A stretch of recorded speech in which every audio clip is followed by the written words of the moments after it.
And here we go. Ladies and gentlemen of the interwebs, welcome to the Beacon TVL show, the weekly podcast from Beacon DeFi, your beacon in the world of decentralized finance. I'm your host, the DeFi professor, Chris.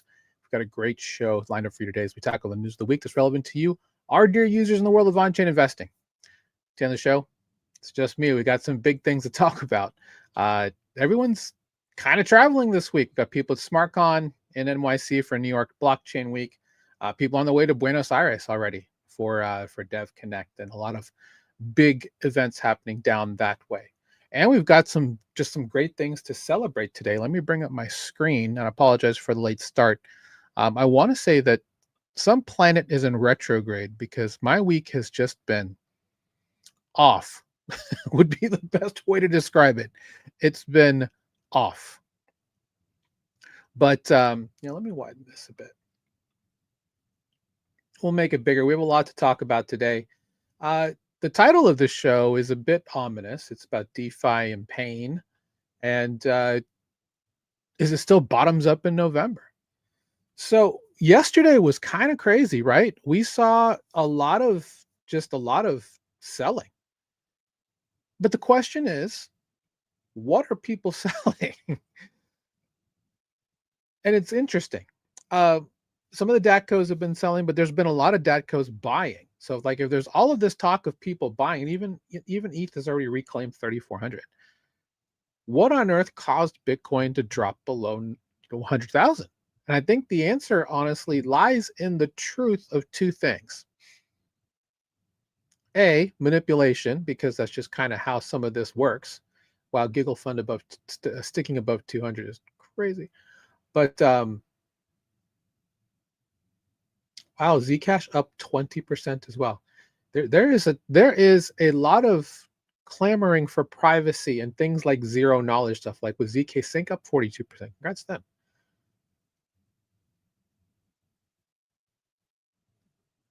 The word I'm hearing is that there's a lot of long building. So there's just been a lot of shakeups. Now, the analysis on this is fairly scattered, right? We're talking about people who believe that we're still going to see 250K, like Tom Lee and Arthur Hayes have said 250 by the end of the year.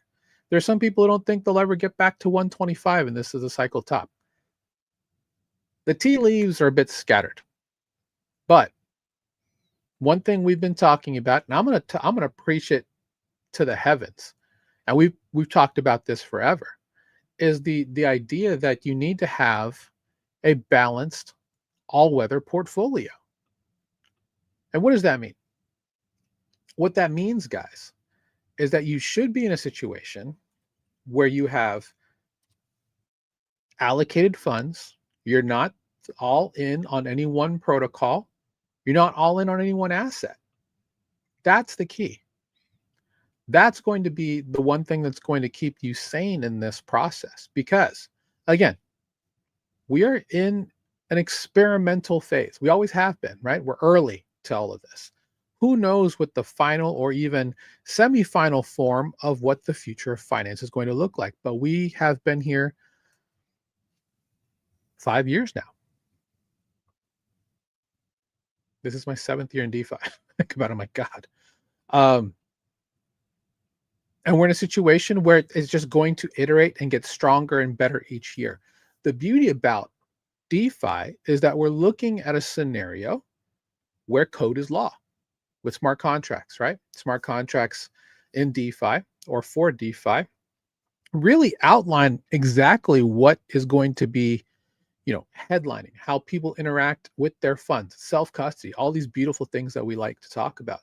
And we're gonna go into some talk about this today, but the mission will always be clear. This is the future of finance, the future of how we're going to be doing business. And Web 2 people are starting to move into Web 3. We're starting to see that move with things like Google's A2P agent-to-agent protocol. We've got X402. We've got everything that's part of Coinbase's open building for the next standard of payments. And we've got some other great things that are good, fairly bullish signals, right? Uh, Probably the fact that this is the first one I personally think of is inverse Kramer, if you will. And that's kind of the idea. That's what people look at when they're looking at Jim Cramer. Anything that's the opposite of Jim Cramer historically has done well. But some things to think about too. We've been in a structural bull market for more than 1,000 days. So are we towards the end of that cycle? Is this going to be a possible much longer cycle due to how the yield curve is looking out there? How things are looking in specific equity indexes or big cap indexes, that type of thing. I definitely think there's the potential to keep this going quite a bit longer, but there's a chance it could kind of fade away pretty quickly, and we don't get the alt season we think we're going to get. So the key is to have an all-weather portfolio, something, a portfolio, an allocation, an investment thesis, overall together that can weather the market in all phases, whether it's bear or hyper bull. Your portfolio has to look good in both directions. So, curious about it. Feel free to come and reach out. A couple things I did want to also celebrate. Jose making the team in VDEX. Congrats on $1 billion in trading volume. This is something that we've been very fortunate to be fairly early on, and we have many users in our community who are actually using VDEX and doing pretty well. So congrats to Jose making the team there at VDEX. More and more hopeful big successes moving on. So yeah, had them had Jose, the founder, on one of our mastermind calls on our Beacon Roundtable Thursday evening call. Really great talk. Yeah, really excited to see what they do as a platform agnostic perp dex in a very interesting model, and they're going to be doing quite a few things. So be on the lookout for these guys. Also, congrats to one of our favorite rotating panelists, that is Jirachi, head of ecosystem at Drosera Network. They have, as of in the last hour, gone live with their mainnet. So, check out their grand raising initiative here with the early supporters initiative. If you want to be a part of that, there's a great article here. Let me put the link here in the comments so anybody who wants to can go ahead and check that out. So again, congrats to VDEX, congrats to Drosera. Met quite a few of the team in New York City back in June. Good guys. So excited to see what they build. Also, congrats to one of our other favorite rotating panelists. Actually, they're all my favorite, right? One of our rotating panelists, Robert from Talisman. They are now, I think it's the biggest, worst kept secret in BitTensor, that Talisman, which is the main wallet. It's a cross-chain wallet that works with Polkadot, with BitTensor, with EVM, also Solana. They have partnered with a major subnet. I don't know the exact number, but it's now called Talisman AI. So they're going to be building an agentic flow for wallets, hopefully across the board. So many people in our group have been using Talisman for quite some time. So it's going to be a good one here. Really excited for them. Congrats to the team for moving forward and leveling up continuously over this past year. What a year that Talisman's had, actually, if you think about where they came from, because they're fairly small presence in the world of wallets. We talk about Phantom, we talk about Rabby, MetaMask, even some others like there's Trust Wallet and some of these older stalwarts in the space. But for BitTensor, I really like what Talisman's been building, and they are my wallet of choice when I look at BitTensor and their subnets. So congrats to them. If we look at bubbles, I mean, you wouldn't know that we had a terrible week since Saturday, honestly, but we're seeing a lot of bids. And again, this is what happens when you have a bottoms up type of moment. People woke up and said, nope, we're gonna defend, and we're going to bid, and we're going to See what the market decides. ZK from ZK Sync up 47%. That's huge. XPL from Plasma, they're up almost 36%. Again, this is on the day. If we look at the week, it's going to look much different. But overall, today, I guess people are just deciding today is the day. Zcash again, just moving here. And we'll see exactly what happens. Hype up 12.5, Aster up 21%. CZ came in and bought 2 million, I believe, specifically of Aster. They're going to be pushing some movement there. Even Arrow and Pump are up over 13%, which is interesting to see. So, I'm is this going to be a V-shaped recovery almost? I guess we'll see. But one thing is wow, 104 already. One thing is very clear is that Bitcoin is going to lead this direction moving forward. So it's a matter of what's going to happen from this point in terms of how Bitcoin's going to lead. Now, BTC dominance is back up, and we'll see exactly, how that works out moving forward, because of course ETH is lagging a bit, but they should be back. We should be back with the pattern where ETH hopefully will be outperforming BTC to a degree, but we'll see. With BTC dominance so high, in a bit, it's almost like a pattern reset, but we'll see. We shall see. Wow, BNB at a supreme discount right now. If you didn't believe at 200 and you didn't believe at 5, you're going to believe at 963 after it hit 1300. I can't believe I'm actually saying that in 2025. It is what it is. So let's get to the news. It's been a rough week for those in the DeFi space. And frankly, we're in a bubble to a degree, right? I'm going to talk about things that, frankly, other people I would have brought on panel wouldn't know anything about, because it probably doesn't affect them to a degree. It's not going to affect NFTs. It's not going to affect GameFi. It's not going to affect, general perp dex traders, things like that. We're going to talk specifically about the exploited balancer, the issues with stream finance. And then lastly, we'll kind of touch on the Moonwell Venus, well, basically a Chainlink Oracle issue that's caused some losses of money there. So talking about 3 specific exploits in 1 week. Again, we're not trying to scare anybody. We're not trying to amplify anything that shouldn't be amplified. We're really just trying to, rein it in, because we like to stay at the center of DeFi, guys. We're not a trading group here at Beacon. So, we're a DeFi group. So we're going to talk about DeFi. We're going to talk about, what you should consider, things you're going to be looking at. If you're a mastermind member, we'll be talking this about more in depth tomorrow on our Thursday Beacon Roundtable call. So do a little bit of high level here, but I'm going to go through exactly kind of what's happened over the past couple of days, because Monday was a doozy. All right, so Balancer V2 on Monday, I want to say it was in the middle of the night. I think it was 3 a.m. Eastern was when it kind of started.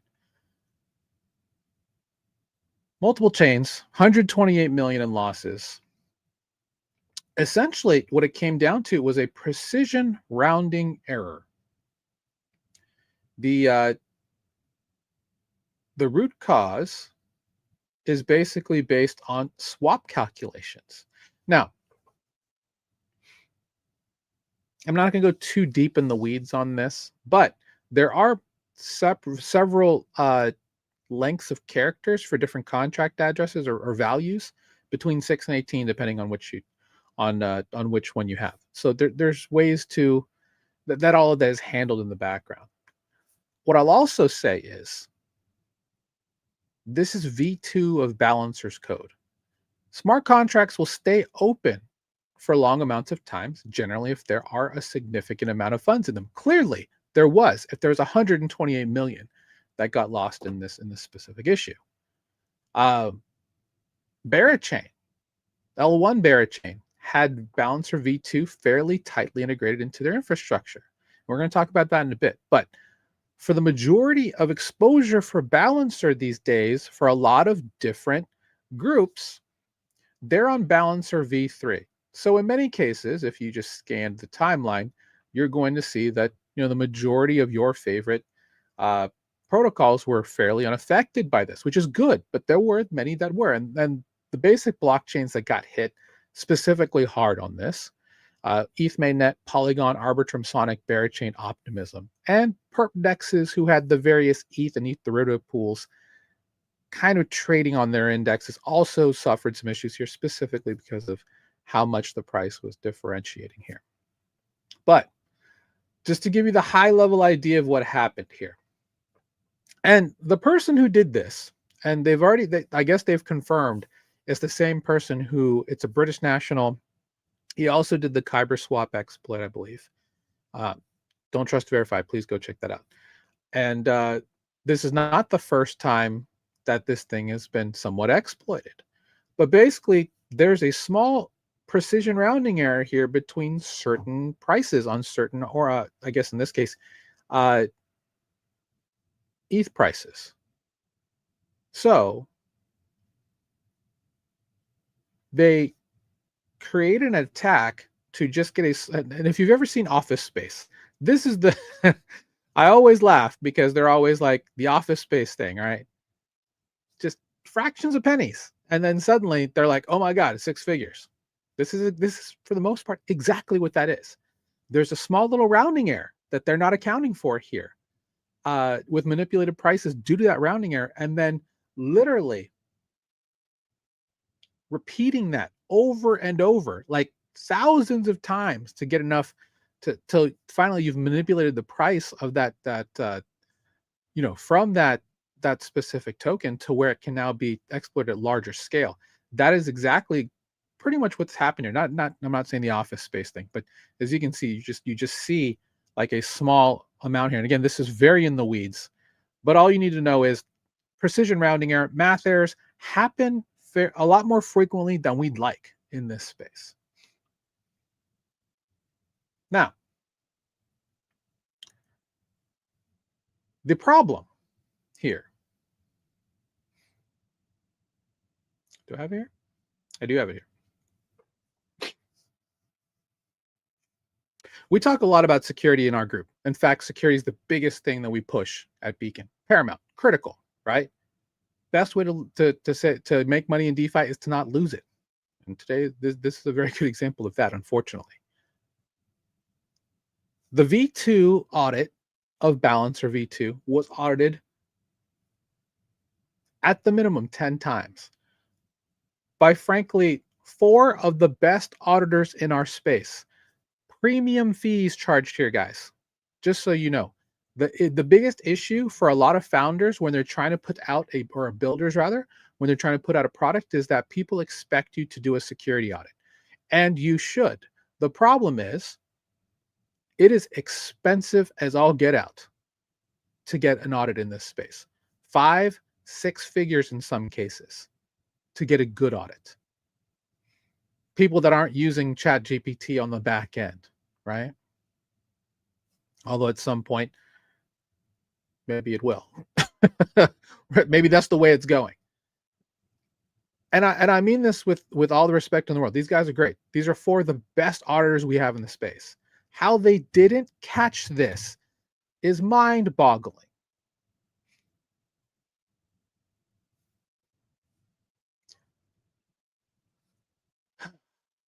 It's not a good look. That's all I can really say about it. What I do think is that protocols should consider sunsetting older versions of their markets with some type of mechanism to migrate everybody to a new smart contract and not allow other protocols to build on top of them.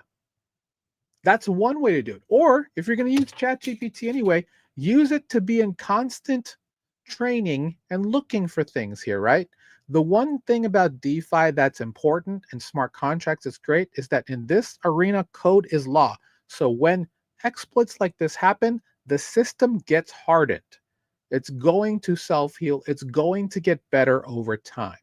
We just need to have the right resources in place to recognize things like this, be able to audit if that it actually is something that could be exploited in the future, and then prevent it from happening again. And maybe that's the lesson here, right? The other lesson, of course, is with our all-weather portfolio. You never put, more than 10 to 15% in any one protocol. That's part of the rules. Just because of situations like this. If you were 100% in Balancer, I've seen people say this is the biggest loss I've ever had. I'm like, why?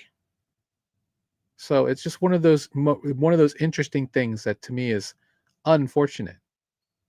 Again, you want to make sure that you're in a situation where you're actually just doing the right thing, right? You're not overexposed. You're not over investing in any one thing. Now, we love to talk about decentralization when it comes to stuff like this because these are trustless, permissionless markets. That's the other part that's quite difficult about this. I think anyone can still deploy a balancer pool if they want. Actually, that is true. But one thing is that in DeFi, we love decentralization until, that decentralization part, frankly, sucks. And I'll tell you why this is interesting, because 3 of the blockchains affected did some interesting centralized moves to protect user safety. And if this is the route it needs to go, then this is the route it needs to go. Remember, you can have self-custody, you can have decentralization in a controlled environment, as long as you're the one who gets to control and custody your funds, right? So, Berachain, what did they do? Because they were very tightly integrated with the V2, which I actually was quite surprised by. They decided, after going into and at least figuring out what was going on with the funds, and thankfully they had a white hat with MEV bots who were able to intercept a lot of the money and keep them there on chain. Because something that's coordinated like this takes scripts. No one person's not going to do it. They're going to deploy and then it's all just going to funnel back, right? It was very premeditated, very calculated, but it was an exploit. That's one thing to remember. So they actually halted the chain from producing blocks at Berachain in a very uncharacteristic move, right? And what they did was they got approved an emergency hard fork, meaning they're going to shift the way the chain works to then, I'm guessing, move up to V3 or just remove a lot of the parameters that would have caused more of this to happen by halting the chain and getting that in and then restarting the actual blockchain. It's not great from a decentralization standpoint, right? But it's their chain, their rules. And it took a little bit to get everything back online due to the issues from the stream thing, which we'll talk about in just a minute. But they did it. And, those MEV bots saved them. In fact, they were able to confirm that all the funds from the exploit on their Berachain exchange, which is also called BEX, was returned to the foundation. So yay for that, right? Now, there are some things that are still fairly borked, I guess would be the word to use. They're still broke. But overall, they should be in a situation to make hopefully all of the users whole. But we'll see. This was done yesterday when they talked about it, because they weren't sure exactly what the full exploit is. We now know, right? And it's precision rounding errors, which is again unfortunate. But does this make a change for the way that most likely EVM smart contracts work? Maybe there's a new token standard where you can't have varying levels of digits, so you don't have these rounding issues. Kind of shocked that it hasn't already been addressed and fixed, to be quite honest. Anyway, that's what Berachain did. Phantom Sonic did something even more cheeky, in my opinion. They installed an emergency kill switch sometime in the last couple of weeks, I'm going to say. And they gave themselves the authority to freeze any wallet they want. Even more interesting, the policy allows them to not only freeze the token, in this case, it's only for native S, but they can also zero out the wallet, which frankly Scares the hell out of me. But I get it in the event of, user safety. Now, are they going to be able to, or recover the, or rather remint the S that's backed to make users whole? I sure hope so. I don't know what the effect of something like this is, but they allowed them to, this stopped them from, frankly, containing most of it. There is, some of this in STS, which is a liquid staked version of S, which means it's a different token. It's not native S. So there's that. Again, in the weeds for this, but I thought this was interesting. And then my personal favorite response, honestly, and again, I'm all about decentralization, but I can understand where blockchains, especially layer twos, will have their own policies to put user safety and protocol and community first. You can have your thoughts on that, honestly. And I know there are going to be some people who are saying, that's absolute crap. And I get it. I get it. But in a world where we're trying to bring the next billion people into DeFi, if we cannot find a way to provide good user safety, what good is the system? So anything we can do to prioritize user experience, user safety, these are going to be things that are going to be important. Now, I tried to look for a specific tweet from Polygon where they outline it, and I apologize if I missed it. But what they ended up doing was they literally just instructed all of the validators on their network to not process any transactions from that specific wallet, effectively censoring it. So to give you an idea, voice break, to give you an idea of exactly how my voice, this would work, is that when it comes to blockchain execution, you've got a bunch of ledgered transactions that people have submitted through wallets, through servers, RPC servers and whatnot, into what are called the blocks. And in the block, it's just a grouping of transactions, and they are ordered they're ordered by, they're ordered, and people pay gas to actually raise the order in which their transaction is going to be processed for consensus and settlement. Consensus is done by the validation node saying, okay, that's good, that's good, that's good. Mind you, this all literally happens in less than a couple of seconds. So it's not like there's a long wait or a drag between, settlement. Bitcoin, different, right? It's a 6 to 10 minute blockchain time. They have all kinds of stuff there. But what I think is fascinating on this one is that they just literally told them not to bring it in for consensus. Like, if it comes from this wallet address, don't listen to it. And I was like, I think that was fairly ingenious. It was my personal favorite one that was on here because they didn't stop the chain or anything. They just said, hey, if you see this address, don't look at it. Don't allow it for consensus. So it can't be finalized. It can't be settled. The funds are just stuck there. And there you have it. Now, can they access the funds? That's a different story, right? But in this case, the attacker cannot move the funds out of Polygon. So it's an interesting argument, right? Do you prioritize trustless and permissionless markets and swaps and all of these great mechanisms, or do you centralize them around user and protocol safety? And again, like I said, you can have both in a decentralized environment. It just has to be accepted and agreed upon by all of the users involved. And if that's the case, that's the case. You can check out Sony's layer 2. Yeah, that's Sony, the electronics giant. They have an L2 on Optimism Superchain called Sonium. It's completely locked down. They only allow tokens they want to allow. They only allow protocols they want to allow. But it is in a decentralized way. There is trustless and permissionless stuff happening on that chain. What I will say is that as more and more of these institutions come online, we're going to see more of this, right?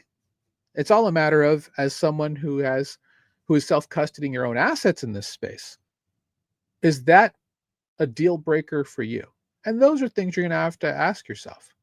For us, frankly, we don't do a ton on Sonium because we prefer to focus on high volume, high TVL blockchains.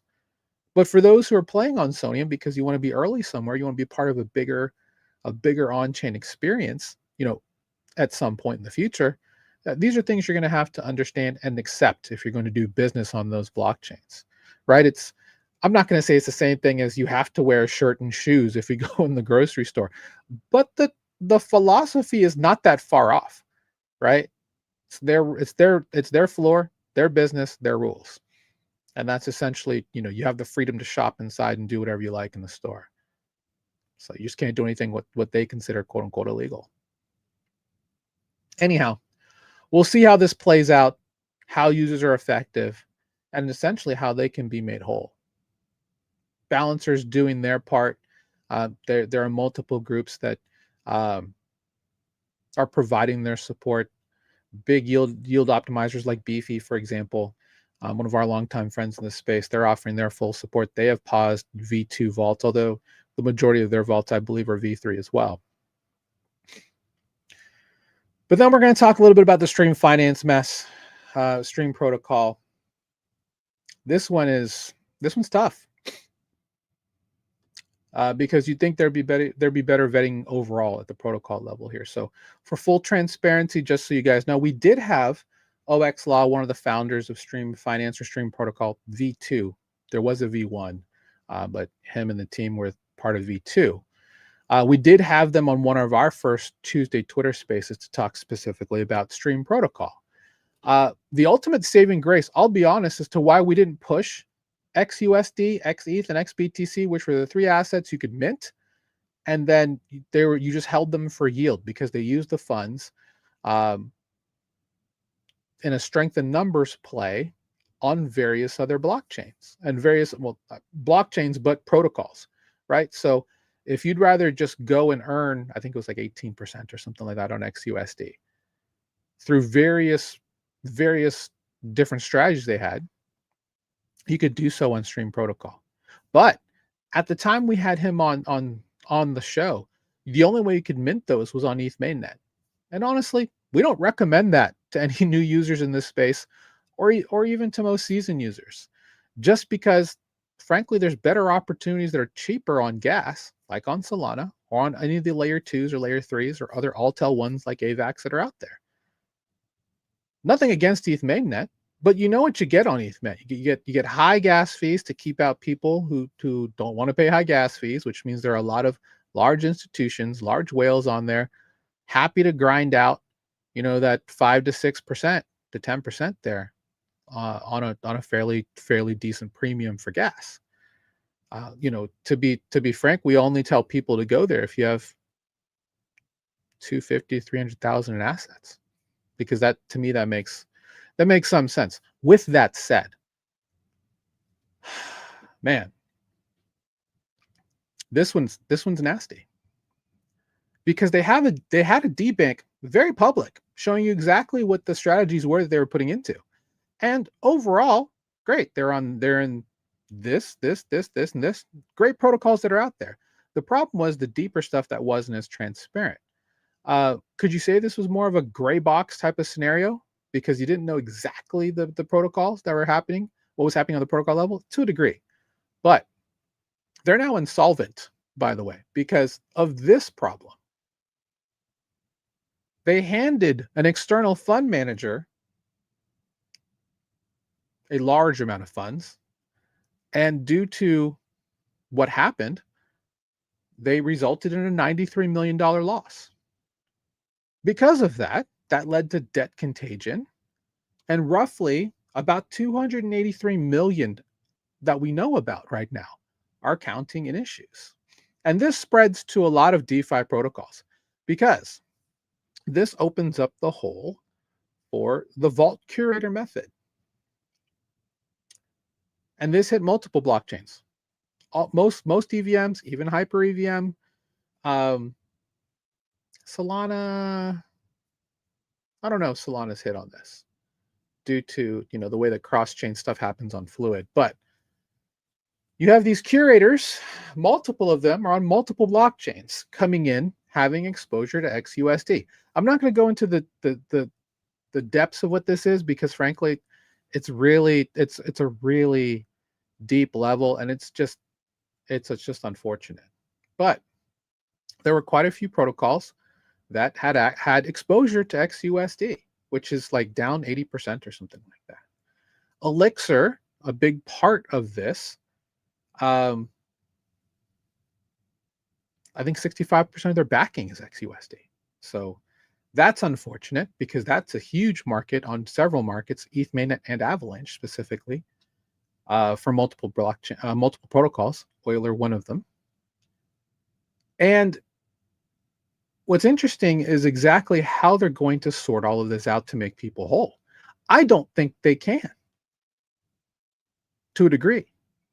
So again, we'll have more thoughts about exactly how that's going to play out. But man, this went from ugly to worse, and people are having very big mental issues on this. Again, I just want to say I understand the founder grind. It's very difficult. I've been a founder for quite some time now. It's very tough on you. Please do what you need to do. And I think November is Men's Health Month, and many of the founders in this space are men. That's just kind of a statistical thing.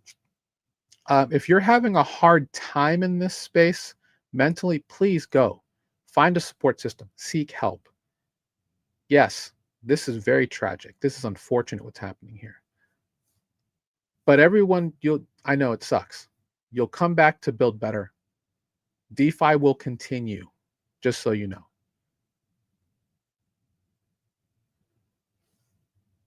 Do what you need to do to keep your mental health right, please. For me personally, please do what you need to do. Because every life is precious. It really is. And I get reminded of that continuously, So ultimately, when it comes to going to websites that have vaults, curated vaults by some of these groups like Treve, Talos Concilium, or some others, RE7, Mithras, MEV Capital, D2, K3. You're gonna have to do a little bit of due diligence, and unfortunately, they may not concede to actually talk about all of these, to be honest. But it's just one of those things that it's a really ugly situation. And ultimately, the point of me talking about this here again is about making sure you have an all-weather portfolio, because if you were over invested and had a ton of money in some of these vaults, you shouldn't have, right? I get it. There've been great yields on stable coins all year long, and they're on great protocols that are well audited. But there's always some reminders that you got to make sure that you are not over investing in any one protocol. That's the key. That's the lesson of today. Yeah, this one sucks, because I know a lot of people who were way over invested and got 6, 7, 8 figures worth of contagion on this. And you don't want to see anybody anybody you like, any friends, colleagues, associates, acquaintances wrecked by anything in this space. But clearly this was an issue of greed, right? This was an issue of greed. Will this change the way that DeFi works moving forward? Yeah, absolutely. It will. And we're just going to continue to push an all-weather portfolio. We're probably going to push to just make sure you know more about, one thing I have on the wall back here is don't trust to verify. Doing more of that. Is there responsibility of the protocols to do better vetting? Yeah, actually. Is it completely their fault? That's a harder thing to talk about, because They have good vetting. People can put up the money for good vetting, and projects fail. Projects do stupid things all the time. It's everywhere. It's not just here. It's on Solana. It's on BitTensor. It's on Bitcoin. It's on multiple blockchains. Money and greed can make you do crazy things, guys.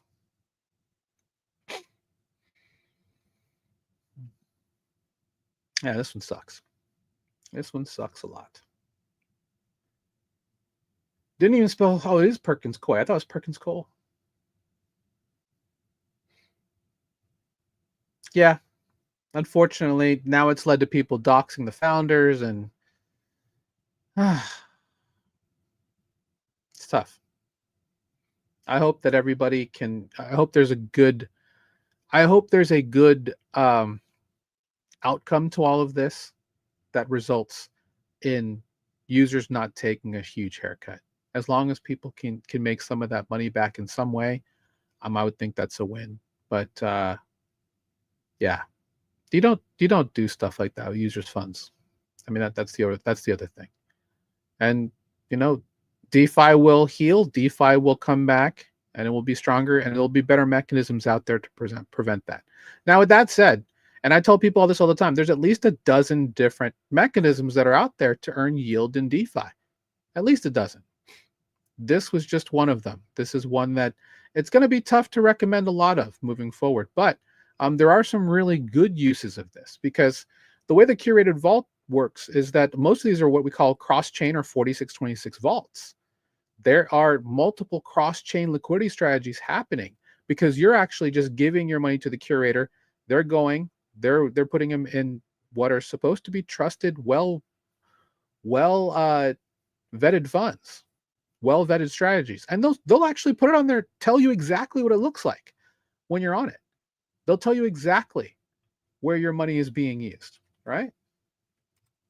I'll show you an example. This is Morpho. This is the, wow, 23% today, eh? But this is the actual market exposure of exactly where the funds are going. It looks like that they are some type of pools. I'm not sure exactly on what protocols they are, or they could be just protocols or some type of lending infrastructure there on Morpho infrastructure, or it could be on another market on Base. Normally they're ecosystem specific when they're out there, but they do let you know what they are. As you can see, trusted by these. So I mean, they have all of that out there. The problem is this is a trustless and permissionless system, right? They do vet them, but anyone who has I'm sure there is probably some sort of liquidity that you have to come in with. You have to seed a vault. There are things like that that have to be done. But yeah, there's some serious contagion out there based on just what Elixir and Stream are doing with their coins. So yeah, sucks. We'll see what happens. But for the most part, from a transparency standpoint, you can see what your funds are doing. You just don't know exactly the methods of what are going on here. So people are going to be looking at what Spark, Stakehouse, and Gauntlet are all going to be doing, along with the curators that are behind them, like Block Analytical, B Protocol. I mean, these guys are from Compound. I'm sorry, Maker. So, I mean, these are trusted names in the space. So to see that there are some that are doing things that they probably shouldn't have been doing, ugh. Anyway, we're monitoring. That's all we can say. We're monitoring. Stream is definitely insolvent, and yeah, it's unfortunate. But there are some other things that are happening specifically to really just push Upvember. And again, it's one of those things where we're not trying to scare anyone, but we're just trying to keep it real. Honestly, there are going to be some things that don't work well, and haven't worked well in this specific environment. So Let me see if there's anything else that I wanted to talk about. Oh, okay. So let's talk about the other issue uh, that's going on. There's been there's also another one, and I know this looks terrible, but again, these are fairly isolated instances. DeFi will continue.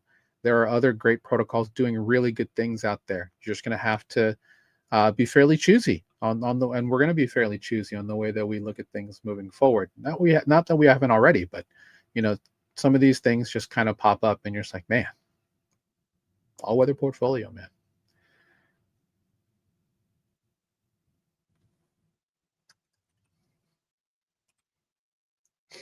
Sorry, I'm just trying to find that. I thought I had it on a tab, but I don't.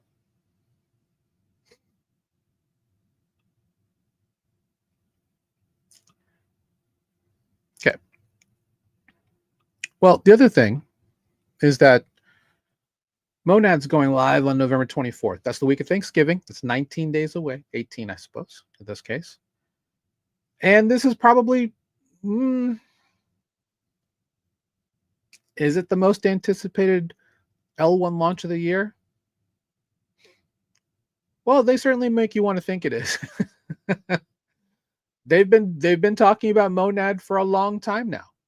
Say blockchain. I like Say. I like the team at Say. I've met them a couple times.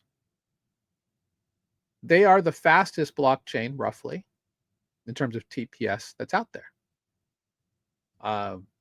By using what's called parallel EVM execution, where you have multiple EVM virtual machines working together to provide lots of throughput. And they have huge throughput pipelines coming through, so there's plenty of gas available to process transactions from the server and blockchain perspective. Monad is another one of those projects, but they took their sweet time getting to this launch. Like, I think by the time if they didn't launch now, they would have given, say, roughly almost a 2-year head start. But I will probably say that Monad probably has learned a lot of lessons from how Say has been doing. A lot of teams have kind of migrated over to Monad from Say as well, because there's a lot of money at Monad. They're going to be pushing a lot of really interesting incentives. They've paid a lot of influencers a lot of money to talk about it. Huge Monad airdrops, right? 5-6 figures for some of them, just for talking about it. I'm not one of them. That's okay. But there's really 168,000 people literally sitting here inside of this live. Why? Come over and watch our podcast. A 10th of you, and I'll be happy. 1% of you would be fantastic. I'm sure they're in there just talking about the great things that's going to happen on Monad, right? But yeah, this will be a fairly big deal. I'll be honest, people were saying the same thing about Barachain. The joke was that Barachain never should have launched, and in a way, maybe Monad should never launch, because they've been talking about the launch forever.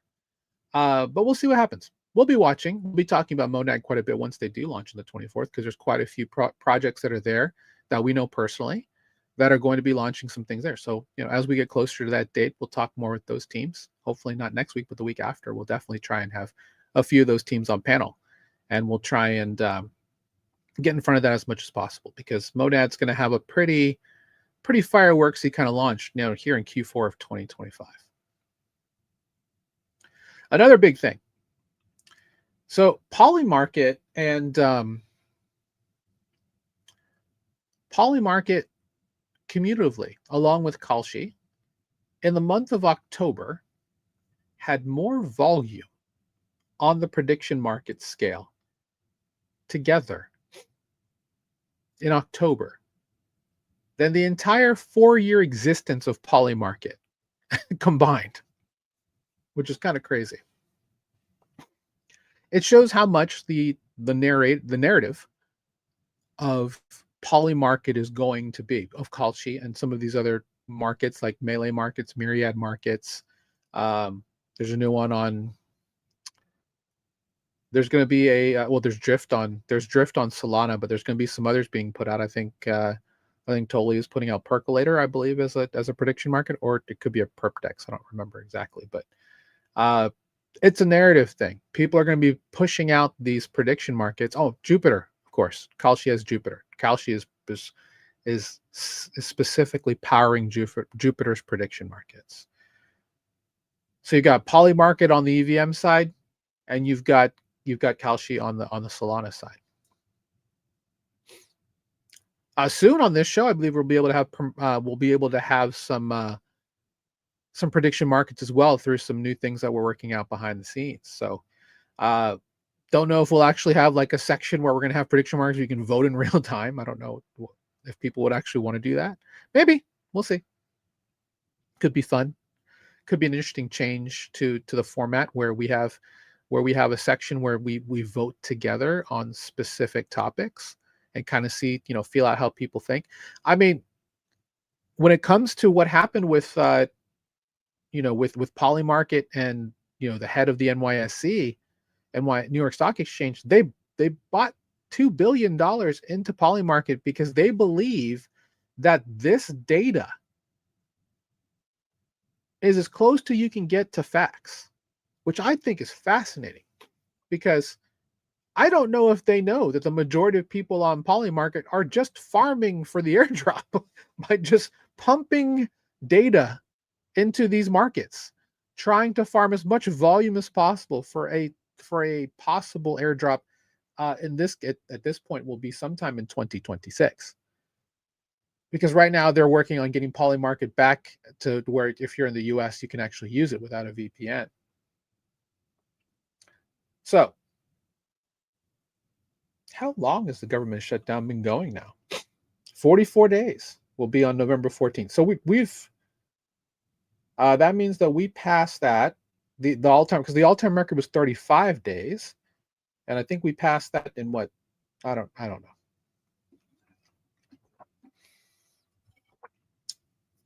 We would have passed the record, which was 35 days already. I think tomorrow.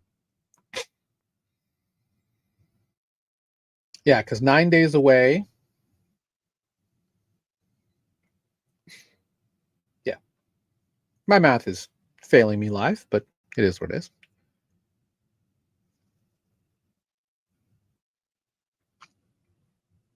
So yeah, a lot of people are trying to juice a lot of these markets, right? And the way you do that is literally just by buying whichever one you think it's not going to be. Obviously, you have to pay more for some of them, right? Because if you buy yes for 3 cents, that it happens in the next couple of days. If you buy for no and it hits, that's a pretty good bet for you, right? Let's just say that tomorrow they decide to go through and stop the shutdown. Whoever voted for, right? Sorry, I had that backwards. Let's say that it happens next week. You've got a better shot here, to earn that, to win here, right? Because that's what I meant. Let's say that they stop the shutdown tomorrow because there's some talk that there's been some things happening. At that point, you will win if you're any of these no votes, right? If you're a yes vote here, you'll lose. So the winnings from all that, and I guess does it say?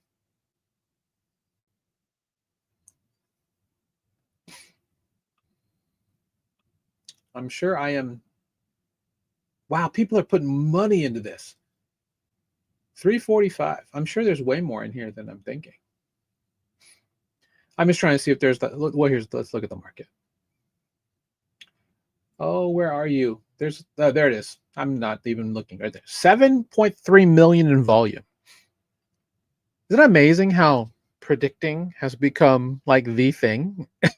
It's crazy, you know? We're not betting, we're predicting. Isn't that the word? But anyway, you can do this on Jupiter predictions. You can do this on Polymarket. So the other news, let me grab that.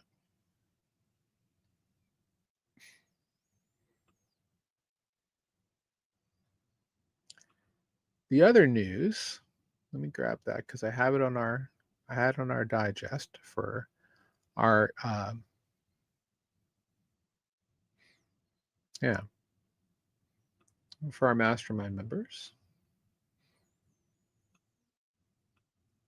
Is that True Social is now partnered with crypto.com to create Truth Markets. Truth Plus. No, that's not what it's called. It's going to be called Truth Predict. Of course, former Senator former state rep Devin Nunes, who's the chairman and CEO of Trump Media. And again, the CEO of crypto.com has been doing a lot of legwork over the years to get in the good graces of President Trump. They've done the legwork to be in multiple markets with a money license. I keep coming back to this. Is the reason why they went with crypto.com because you just search for crypto and the first thing you think of is crypto.com? Is that a bad marketing play if you don't go after crypto.com in this case? I honestly wonder if that's the marketing pitch. Right? I'm just like, is it one of those things where you're just like, well, who should we partner with if we want to talk about crypto news? What about crypto.com? That's what most people will think of. And maybe that's it. And if that's it, that's it.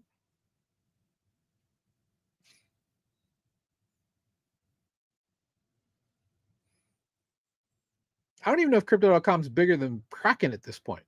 They're definitely not bigger than Coinbase. They're not bigger than Binance. They're not bigger than KuCoin. They're not bigger than Gate, in my opinion. So we'll see exactly what happens here.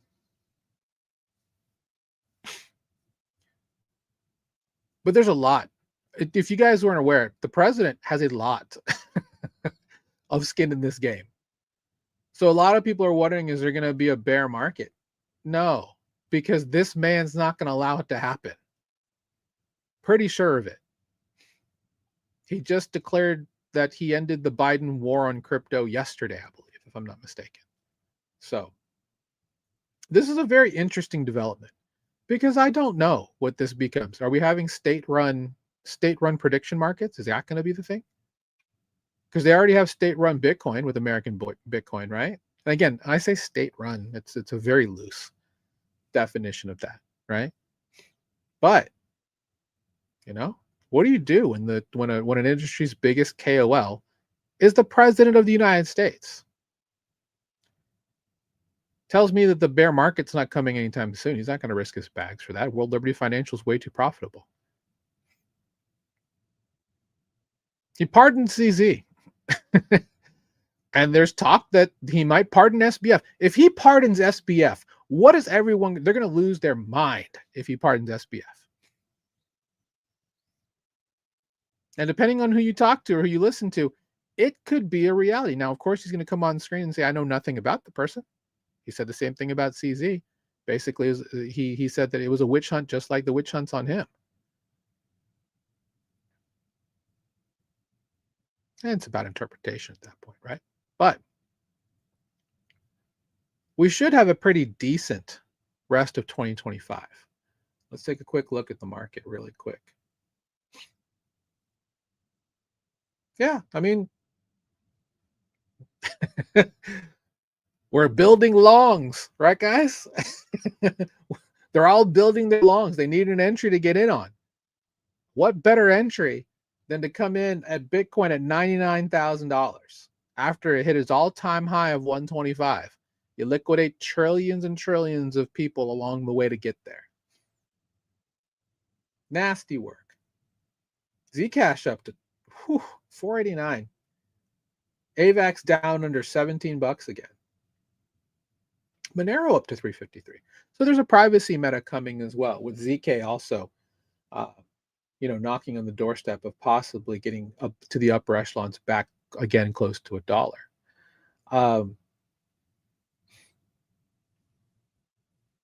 It's interesting to see how this is going to play out. We'll have more to talk about this next week. But if you've enjoyed what we talked about today, please consider joining our group for free. Total Value Locked is our free group here from Beacon DeFi. If you are crypto curious, if you want to know how you can make your money work for you, you can join our absolutely free group at Total Value Locked, school.com/beacon. Again, it's absolutely free to join. Join the many, many, many people who have come over and want to learn a little bit more about how DeFi works. Now, we have plenty of free content for you if you want to learn a little bit about how it works. You can check out our Start Here post, which it's the bottom of the 3 pin posts here at the top on our forum.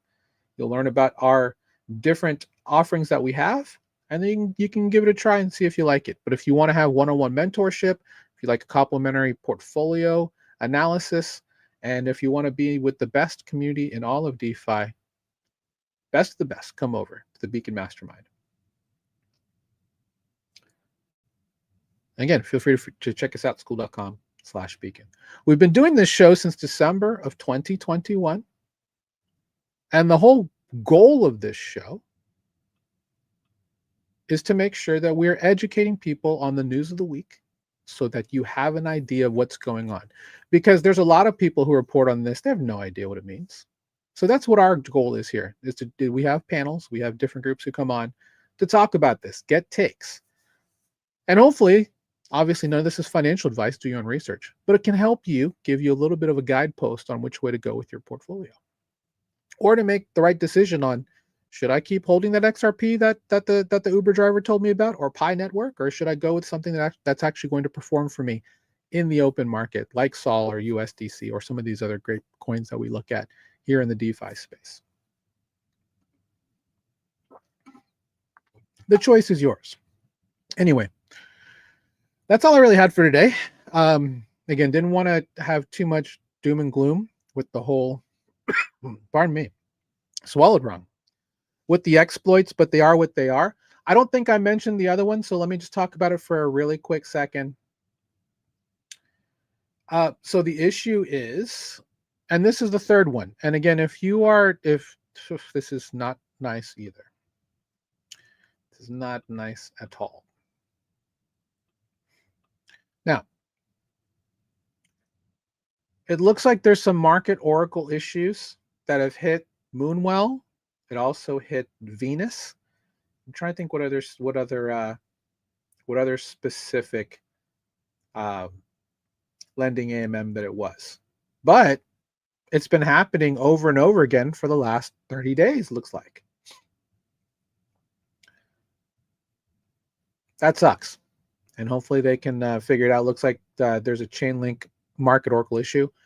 I do believe the majority of these funds, specifically Venus, specifically Moonwell, should have the ability to make users whole, or to cover up that hole and keep everything going the correct way.